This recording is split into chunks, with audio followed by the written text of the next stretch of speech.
આવેલી શ્રદ્ધા park main road ઉપર છેલ્લા 8 દિવસથી પાણીના લાઈનનો ખાડો આપણી સમક્ષ જુઓ. રાજકોટ મહાનગરપાલિકાને રજૂઆત કરવામાં આવેલ છે.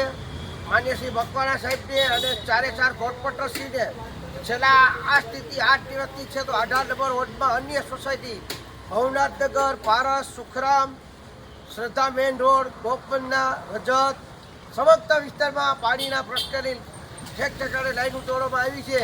તો આ ભાજપનું તંત્ર જુઓ અને આ રાજકોટના મ્યુનિસિપાલિટીના કોર્પોરેશનશ્રી જુઓ, આપણી સમક્ષ જુઓ. અત્યારે આખા વોર્ડ નંબર 18 વોર્ડ નંબરની અંદર અન્ય ખાડા ભરેલ છે. તો મારી વિનંતી છે મ્યુનિસિપાલિટી કમિશનરને અને અધિકારીને વહેલી તકે આજની તારીખમાં વહેલી તકે ખાડો બુરાવે. મંગળવારે કે બુધવારે વોર્ડ નંબર 18 મેળો રોડ ઉપર ઉતરી જલદ આંદોલન કરવામાં આવશે.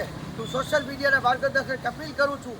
એક વ્યક્તિ જ્યાં વિડીયો જોતો હોય તો એક વ્યક્તિને શેર કરજો. રાજકોટના નાગરિક તરીકે અને વિસ્તારના આગેવાન તરીકે નરેશભાઈ ગઢવી અપીલ કરું છું કે 18 વોર્ડની અંદર વોર્ડ નંબર 18 વિધાનસભા સીતર બાપા સીતાર ચોકની અંદર જોવા ખાડાના દ્રશ્ય. એવી રીતે અન્ય જગ્યાએ આવી રીતે પાણીના પ્રોબ્લેમ છે. અનિયમિત પાણી આપે છે અને ઠેક ઠેકાણે ભૂગર્ભ લાઈન તૂટેલ છે અને પાણીની લાઈન તૂટેલ છે. આ તંત્ર બેરું ભાજપની બેરી સરકારને જગાડવા માટે આ મારો આયોજન છે રાજકોટની જનતાને કે વહેલી તકે રાજકોટ મ્યુનિસિપાલિટી કોર્પોરેશનને વિનંતી કે જલ્દી વહેલી તકે કામ પૂરી પૂરી કરે.